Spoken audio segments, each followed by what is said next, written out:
நாணதேது நீயதேது நடுவில் நின்றதேதடா கோணதேது குறுவதேடு கூறிடும் குலாமரே ஆனதேது அழிவதேது அப்புறத்தில் அப்புறம் ஈனதேது ராம ராம ராம என்ற நாமமேனு சிவவாக்கியர் அவர் எழுதிய சிவவாக்கியத்தில் பாடுறாரு.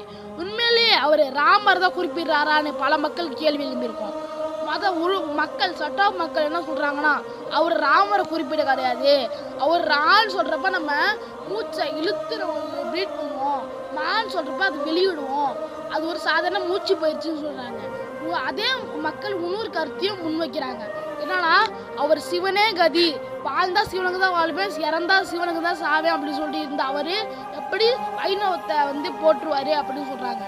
இந்த ரெண்டு கருத்து, இன்னும் ரெண்டு கருத்து, 3 வகையான கருத்து இந்த பாடலுக்கு இருக்கு. 2வது வகையான கருத்து என்னன்னா அவர் புரட்சிகரமான கருத்து கூறுறவரு, அவர் சித்தரு, ஞானம் அடைஞ்சவர்.